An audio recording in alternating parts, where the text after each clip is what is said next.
자, 오늘은 이제 102페이지부터 103페이지까지 바탕으로 가보개혁 진행합니다. 자, 웃지 마!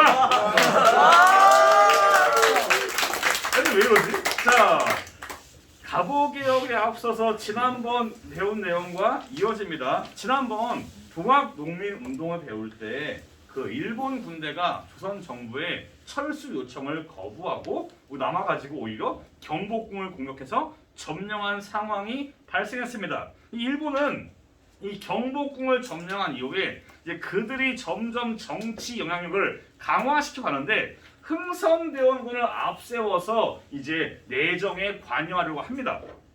흥선대원군을 왜 앞세웠냐? 이 당시에 일본의 영향력이 확대되어가는 상황에서 주변에 뭐 러시아라든가 다른 나라들이 일본의 영향력 확대를 의심하는 일이 없게 흥선대원군 스타일이 원체 반외세 스타일이니까 봐라 흥선대원군 이 양반은 우리 일본이 말한다고 들을 양반이 아니다. 우리는 조선에 딱히 영향력이 없다라고 말을 하기 위해서 앞세운 겁니다.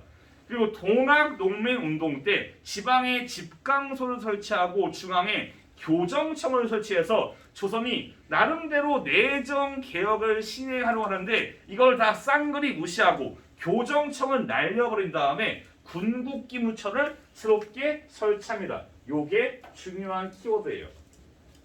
이 가보개혁 파트의 학습 포인트는 무엇이냐? 1차 가보개혁, 2차 가보개혁, 3차 가보개혁, 을미개혁 이 세 가지의 개혁을 구분하시는 것이 주된 학습 포인트입니다.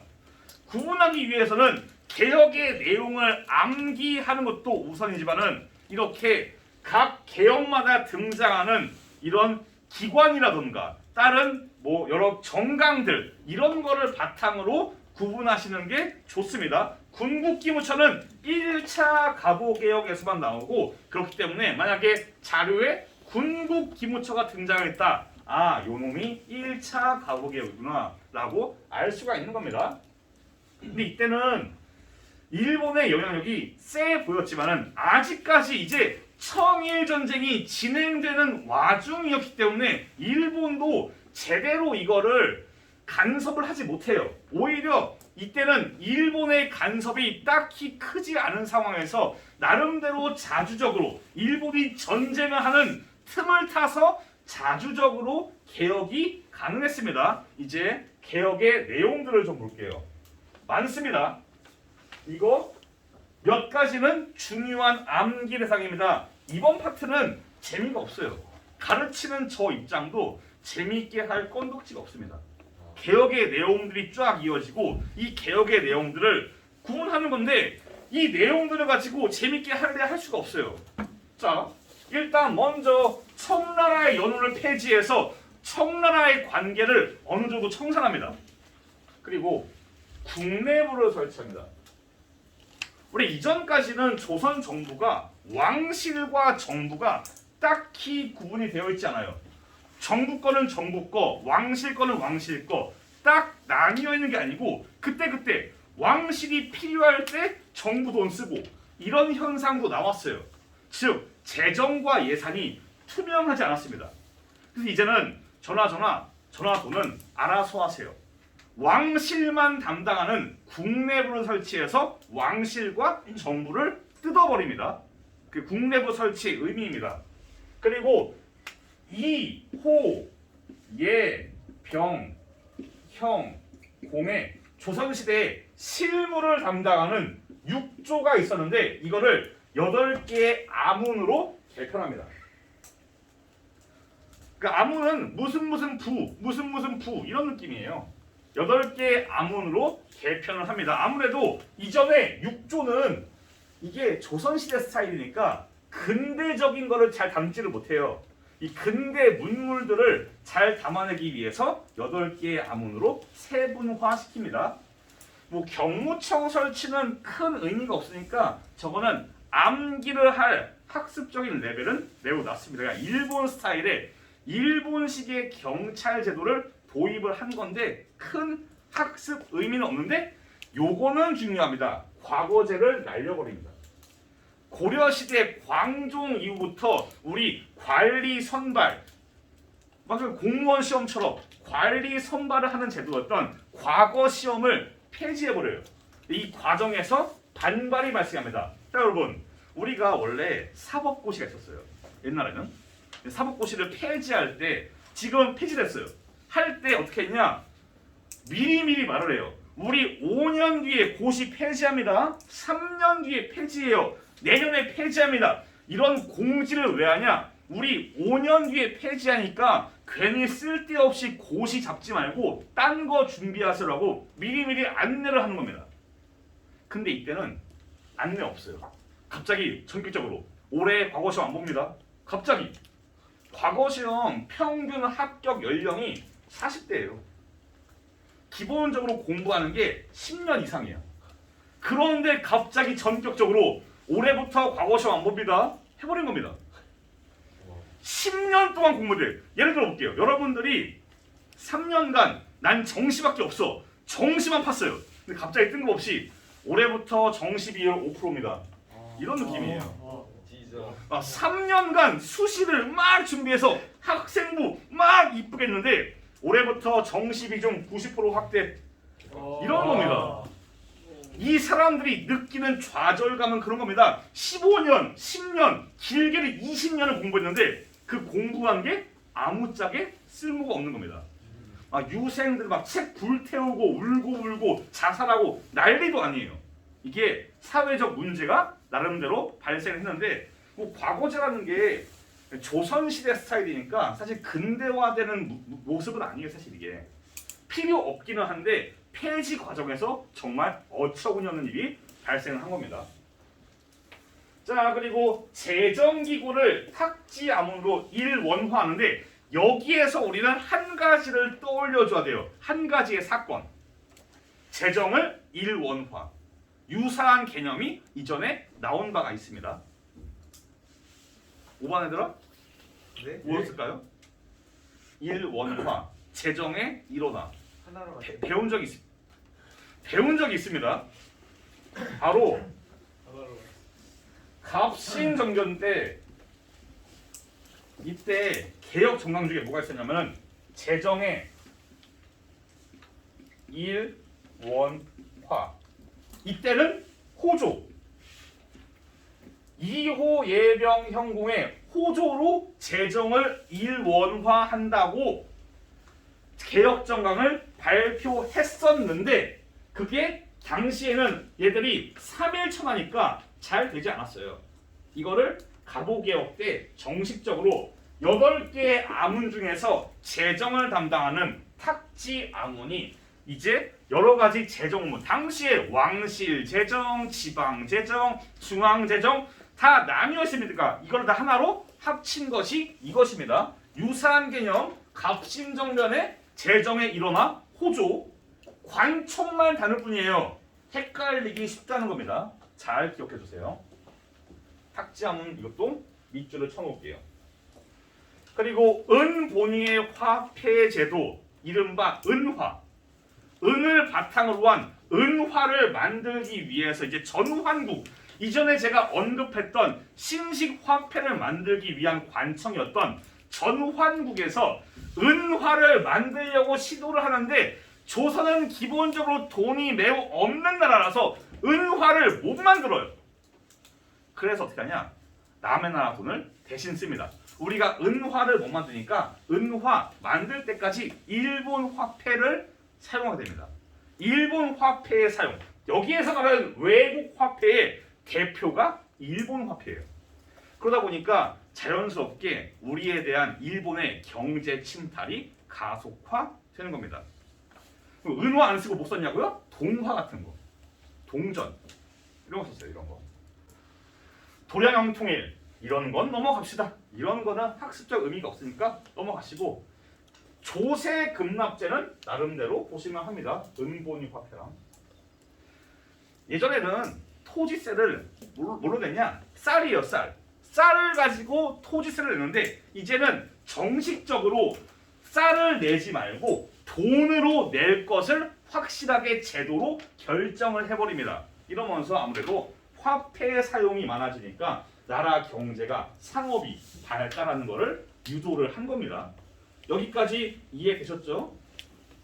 이 갑오개혁 파트는 어쩔 수가 없어요. 암기예요, 암기. 철저한 암기이기 때문에 재미가 없습니다. 자, 이 갑오개혁 1차에서 가장 변화가 눈에 띄는 점이 사회예요, 사회. 일단 노비를 폐지하면서 법적으로 뭐가 폐지되냐? 신분제가 날아갑니다. 법적으로 신분제가 사라져요. 물론 법적입니다. 현실적으로는 이게 아니에요. 왜 그러냐? 자, 이 마을에 우리 1학년 5반 마을에 누가 양반이고 누가 상놈이고 누가 백정인지 알아요. 이 상황에서 백정이 양반한테 갑오개혁 이후에 이제 갑오개혁 신분제 폐지 에요 양반날이 왔어 이지랄하면 뒤집니다.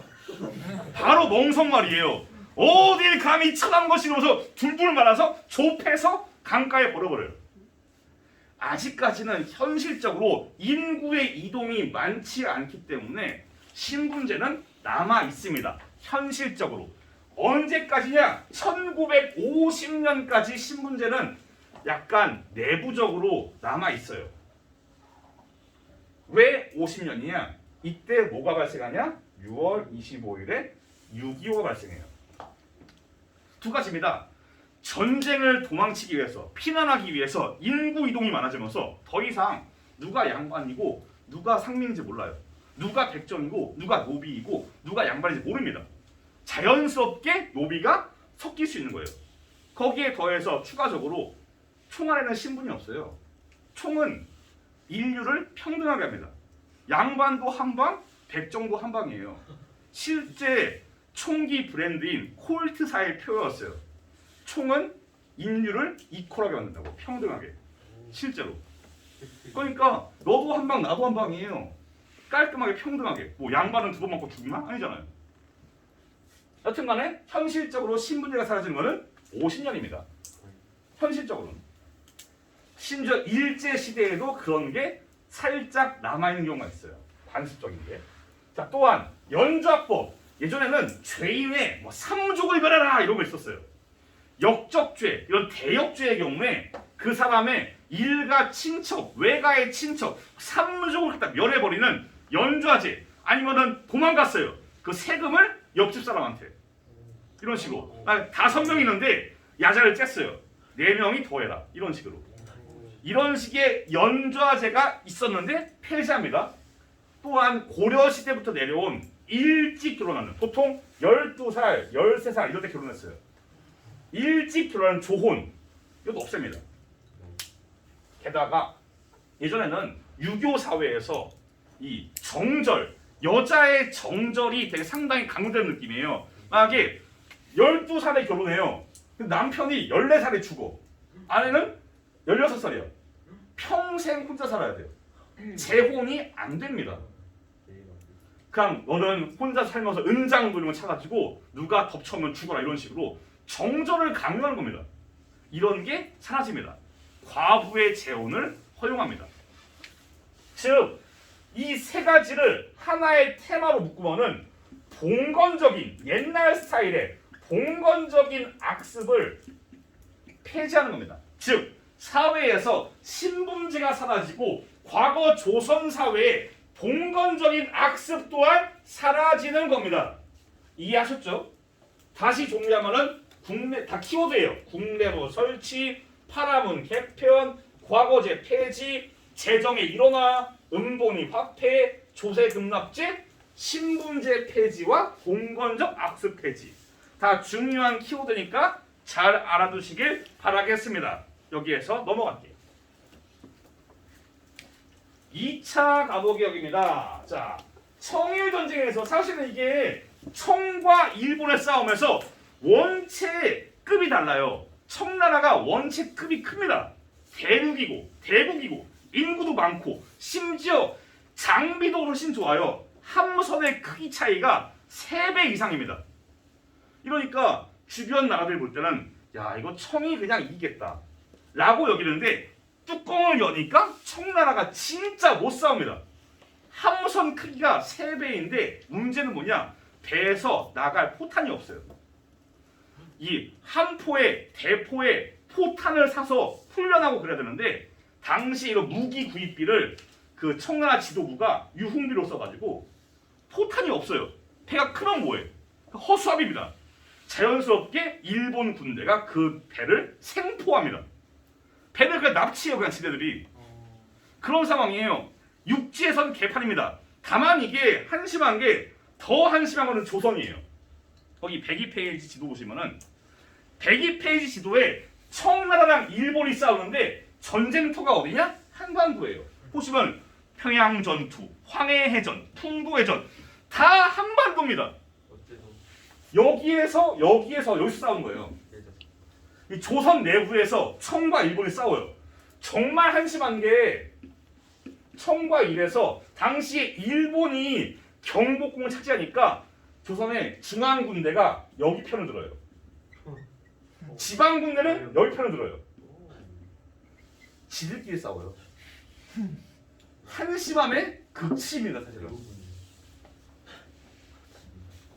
이런 상황 속에서 일본이 점점 전쟁에서 유효타를 갈기면서 우세를 점하자 본격적으로 이들은 속내를 드러냅니다. 우리 조선에 대한 간섭을 강화하기 시작한 겁니다. 그래서 이제 군국기 묻혀 날려버리고 폐지됩니다. 그리고 박영효 이 사람 자체가 일본의 입김을 보여주는 사람이에요. 박영효 어느 계약파 출신일까요? 온건이요? 급진계약파. 김옥균의 친구 박영효. 이 사람이 갑신정변 때 실패한 다음에 도망칩니다. 당연히 이 사람은 고종한테는 역적이에요. 하지만 일본이 고종한테 강하게 어필해서 박영효를 강제 사면시킵니다. 그 들어온 거예요. 이 사람의 존재가 일본의 입김이 들어갔다고 볼 수 있는 겁니다. 김홍집은 안 끼는 데가 없어요. 그러니까 김홍집을 외우시면 안 돼요. 1차 때도 김홍집이 있어요. 2차 김홍집이에요. 을미기예요. 김홍집이에요. 다 있어요. 이걸로 외우시면 곤란합니다. 진짜로. 헷갈려요. 2차 갑오개혁의 특징은 홍범 14조를 발표합니다. 이게 특징이에요. 1차는 군국기무처, 2차는 홍범 14조. 다만 홍범 14조의 내용이 103페이지에 있는데 내용이 약간 뭐랄까 갑신정변 느낌 나는 그런 느낌적인 느낌 그게 있어요. 그래서 헷갈리기 쉽습니다. 홍범 14조의 내용은 그냥 한번 쓱 읽어보시고 이 홍범 14조는 2차 갑오개혁 때에 나온 거지만은 그 내용에는 1차 갑오개혁도 포함되어 있습니다. 예를 들면은 여기 있는 조세를 거두는 것과 경비의 지출은 모두 탁지 아문이 반환할 것. 이게 1차 때였죠. 그렇죠? 1차 갑오개혁 내용도 포함이 되어 있습니다. 그냥 홍범 14조의 내용을 다른 거랑 헷갈리시면 안 돼요. 갑신정변, 동학농민운동 이런 거랑 헷갈리지 않게 그냥 눈으로만 익혀두세요. 본격적으로 2차 갑오개혁의 내용을 봅시다. 역시 많죠. 이게 갑오개혁 파트의 가장 큰 문제입니다. 뭔가 많아요. 자, 이 왕의 권한을 깎아내리고 내각제를 시행하는 게 가장 큰 변화 중에 하나입니다. 이전에는 조선시대에 왕이 권한이 컸는데 이거를 대폭 줄여가지고 왕이 정치를 무조건 결정하는 게 아니라 신하들이 모여서 협의를 거쳐서 정치를 주도하는 내각제를 시행하게 됩니다. 그리고 또 헷갈리는 거. 아까 바꾼 8개의 아문을 또 바꿔요. 7부로. 헷갈리기 쉬워요. 즉 6조가 8아문이 됐다가 다시 7부. 정말 헷갈리기 쉽습니다. 지방을 그 아부랑 부랑 조랑 다 똑같은 거예요. 그냥 관청 이름을 뜻하는 거예요. 말 그대로. 지금 우리가 외교부, 복지부 이러잖아요. 그런 것처럼 그 관청의 이름이에요. 그냥 딱히 뭐 큰 의미가 있는 게 아닙니다. 다만 계속 바뀐 겁니다. 헷갈리게. 참. 지방제도도 원래 조선시대 8도예요. 8도. 막 경상도, 전라도, 충청도 이래요. 이 8도를 23부로 바꿉니다. 미치겠어요. 부가 벌써 두 개야. 7부, 23부. 헷갈리기 쉬워요. 갑오개혁이 공부할 때 많이 어렵습니다. 실제로. 지방관의 권한. 원래 그 지방의 사또들이 권한이 막강했습니다. 나름대로 군사도 있고요. 주의를 틀어라 이러면서 형벌도 해요. 사법, 행정, 군사를 모두 갖췄는데 지방관이 가졌던 사법 권한, 누군가를 재판할 권리를 날려서 일러줍니다. 재판소를 설치해서 지방관이 가지고 있던 그 판결, 법적인 능력을 다 넘겨버려요. 근대적인 형태의 재판이 등장하는 겁니다. 훈련대는 이것도 설명해야 되나? 훈련대 설치는 얼핏 보면 좋아 보이지만 이 과정에서 뭐가 발생하냐? 군대 감축이 있습니다. 군대 감축. 군대 감축이 있어요. 뭔 소리냐? 이때 중앙에 훈련대를 설치하면서 일본이 무슨 짓을 하냐면은 지방 군대를 날려버려요.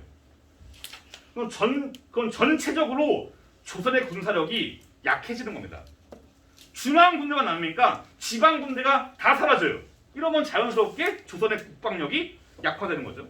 아무래도 일본의 입김이 들어가니까 군사 개혁이 긍정적으로 일어나지 않습니다. 아무래도 일본의 입장에서 조선이 강한 군사력보다는 약한 게 훨씬 좋으니까 그래요. 이거는 설명 안 하겠습니다. 복잡해요. 경제 파트에서 주먹구구가 아니고 법적으로 행정 룰에 맞춰서 규칙에 맞게 모든 게 결정된다. 딱히 설명 안 할게요. 다음. 그냥 공통적으로 고종은 두 가지를 신경 쓰는 왕이었어요. 교육과 군사. 꼬라지는 이렇지만은 나중에 고종은 군사력 강화에 환장합니다. 여기에 더해서 교육. 우리가 근대화를 갖추고 강국이 되기 위해서는 필요한 거는 교육입니다. 근대화 인재들이 필요해요. 이걸 위해서 교육 입국 교수를 반포해가지고 교사를 만드는 사범학교, 외국학교 이런 여러 가지 교육에 대한 관심을 올립니다. 자, 정리해볼게요. 2차 가볼게요. 내각제를 실시해서 국왕의 권한을 대폭 깎아내리고요. 8개의 안문을 7개의 부로 바꾸고 또한 8도를 23도로 바꾸고 훈련대 설치는 크게 강하지는 않습니다. 예. 그리고 교육에 대해서 관심을 기울이고 2차 가보개혁은 1차만큼의 강한 임팩트는 없는 편입니다. 자, 다음으로 넘어가 보겠습니다. 자, 청일전쟁은 결국 일본의 승리로 돌아갑니다. 나중에는 일본이 조패면서 중국 대륙까지 노릴 기미가 있자 청나라가 이거를 결국 귀지를 털고 항복을 합니다. 결국 전쟁은 일본의 승리로 돌아가요. 이 과정에서 시모노세키 조약을 체결하는데 일본 도시 이름이에요. 시모노세키. 여기에서 일본이 강경한 자세로 영토랑 돈을 요구합니다.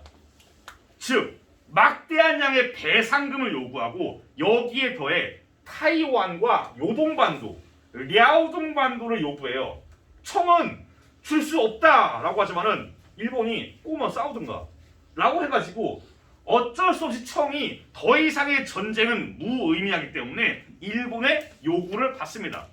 거의 일본 예산의 4배 이상의 막대한 배상금을 받아요. 그래서 일본이 이걸 바탕으로 공업화와 국방력을 강화할 수 있었습니다. 더해서 타이완과 요동반도가 어디 있냐? 102페이지 지도에 보시면은 다롄, 리순이 있는 그 반도가 있어요. 이 반도가 랴오동반도, 한자로는 요동반도입니다. 여기를 획득해요. 일본 신났습니다.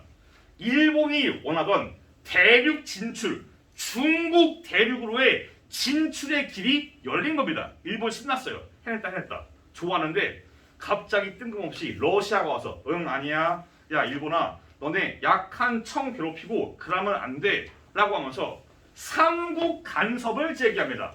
당시 러시아가 프랑스랑 독일이랑 세 개의 나라 손잡고 일본에 대해서 야, 네 청나라 괴롭히지 말고 랴오둥 반도 내놔 라고 얘기해요.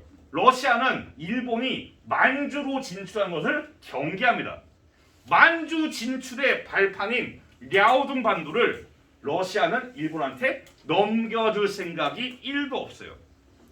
아직 일본의 힘이 러시아랑 아웅다웅할 레벨이 아니라서 일본은 어쩔 수 없이 삼국 간섭을 받아가지고 랴오둥 반도를 다시 넘깁니다. 누구한테? 청나라한테. 그러자 이 돌아가는 꼬라지를 보니까 한반도 우리 조선이 어떻게 생각하냐? 야, 가만히 보니까 일본이 짱인 줄 알았는데 러시아가 최고네? 야, 우리 이제 러시아를 빨자. 당시에 한반도에서 러시아를 좋아하는 친러파가 성장합니다. 이 친러파의 대표가 누구냐? 나중에 명성황후인 민비, 고종의 와이프입니다. 이 민비를 중심으로 이제 친러파가 득세하고 과거에 일본의 간섭의 상징이었던 박영효는 다시 도망갑니다. 즉 친러파가 조선의 정권을 잡은 겁니다. 여기에서 일본이 위기의식을 느낍니다. 가만히 있다가 우리가 청을 이겼지만은 가만히 있다가 한반도를 러시아한테 넘기겠다. 이건 안 된다. 그래서 일본은 친러파를 억제하기 위해서 말도 안 되는 참극을 벌이는데 그게 을미사변입니다. 친러파의 우두머리였던 민비를 궁궐을 침입해서 그 당시에 미우라 공사가 사무라이를 동원해가지고 궁궐에 침입해서 중전을 민비를 명성황후를 죽여버리는 을미사변이 발생하는 겁니다. 참 말도 안 되는 일입니다. 을미사변 포인트죠. 물론 이것도 흐름으로 알아두세요. 을미사변을 거쳐서 친러파의 세력을 완전히 찍어 누른 다음에 다시 한번 이제 일본은 그들의 입김을 강화합니다. 김홍집이 다시 등장하는데 이때의 김홍집의 내각은 7일 내각이에요. 철저하게 약간 일본의 입김이 들어간 내각의 형성이 됩니다. 이들이 김홍집 7일 내각이 추진한 게 을미개혁이에요. 다시 말합니다. 김홍집으로 외우시면 곤란해요. 다 등장해요 지금. 세 번째입니다 지금. 을미개혁의 내용을 볼게요. 내용은 많지가 않아요. 을미개혁은 다른 두 가지의 가보개혁에 비해서 구분이 쉽습니다. 좀 더 생활에 밀접해 있어요. 주로 좀 더 생활적입니다. 일단 정치군사 건양도 약한 키워드입니다. 약한 키워드. 한 B급? B급 키워드예요. 중앙에 친일에 지방에 친일에 설치하지만은 국방력 강화는 전혀 아닙니다. 계속 일본의 입김이 들어간 개혁은 계속 조선의 국방력을 약화시킵니다. 이름만 바꾸지 인원 숫자, 장비는 계속 줄어들어요. 여기에서 을미개혁의 S급 키워드는 여기 있는 단발령입니다. 원래 조선 사람들은 상투를 트고 있어요. 이거를 자르라고 지시하는 겁니다. 일본의 강요로. 당시 사람들은 어찌 부모가 물려준 머리카락 자르냐 막 반발하지만은 고종부터가 자르고 막 가위 들고 다니면서 잘라버려요. 이러니까 당시 사람들이 자살하기도 하고 이러면서 어마어마한 불만이 쌓입니다. 그리고 태양력, 우리가 달력이 두 가지가 있어요. 양력과 음력. 아마 여러분들 할아버지 레벨에서는 음력 생신도 많을 거예요. 그럴 거예요. 저희 어머니도 음력 생신 씁니다. 힘들어요. 맨날 매년마다 올해 생신은 언제지? 체크를 해야 돼요. 피곤합니다. 여튼 간에 이 당시에 조선은 음력을 쓰는데 양력으로 바꿉니다. 양력으로 달력을 바꿔버려요. 음력에서 양력으로. 이것도 A급 키워드. 그리고 천연두 예방접종을 위해서 지석영이 주도하는 종두법 시행. 이것도 A급 A급. 수학교는 넘어가고 갑신정변 때 급진괴합파가 우정총국으로 시도했지만은 갑신정변의 실패로 좌절되었던 편지 업무, 우편 업무가 이때 다시 재개됩니다. 이 을미개혁에서는 단발령 모르시면은 이 개혁 모르는 겁니다. 단발령이 제일 중요해요. 자, 이렇게 을미개혁이 진행이 되는데 당연히 단발령, 머리카락을 자르라는 명령에 사람들이 분노합니다. 어찌 부모가 물려준 머리카락 자르냐 분노합니다. 특히 유생들이 어마어마한 분노를 해요. 거기에 더해서 우리 나라의 국모, 중전, 민비가 시해됐으니까, 죽었으니까 이거에 대한 분노가 올라가요. 그래서 당시에 을미사변과 단발령 덕택으로 분노한 유생들이 군대를 모아서 의병을 일으키는데 그게 을미의병입니다. 나중에 배우니까 그때 좀 더 자세하게 할게요. 을미의병. 우리 시험 범위 마지막이 의병이에요. 의병. 그때 시기별로 정리를 다시 합니다. 얘들아 일어나시고. 자, 이 두 가지로 의병이 발생하는데 원래 고종은 경복궁 그쪽에서 항상 감시를 받고 있어요. 일본 군대에 의해서.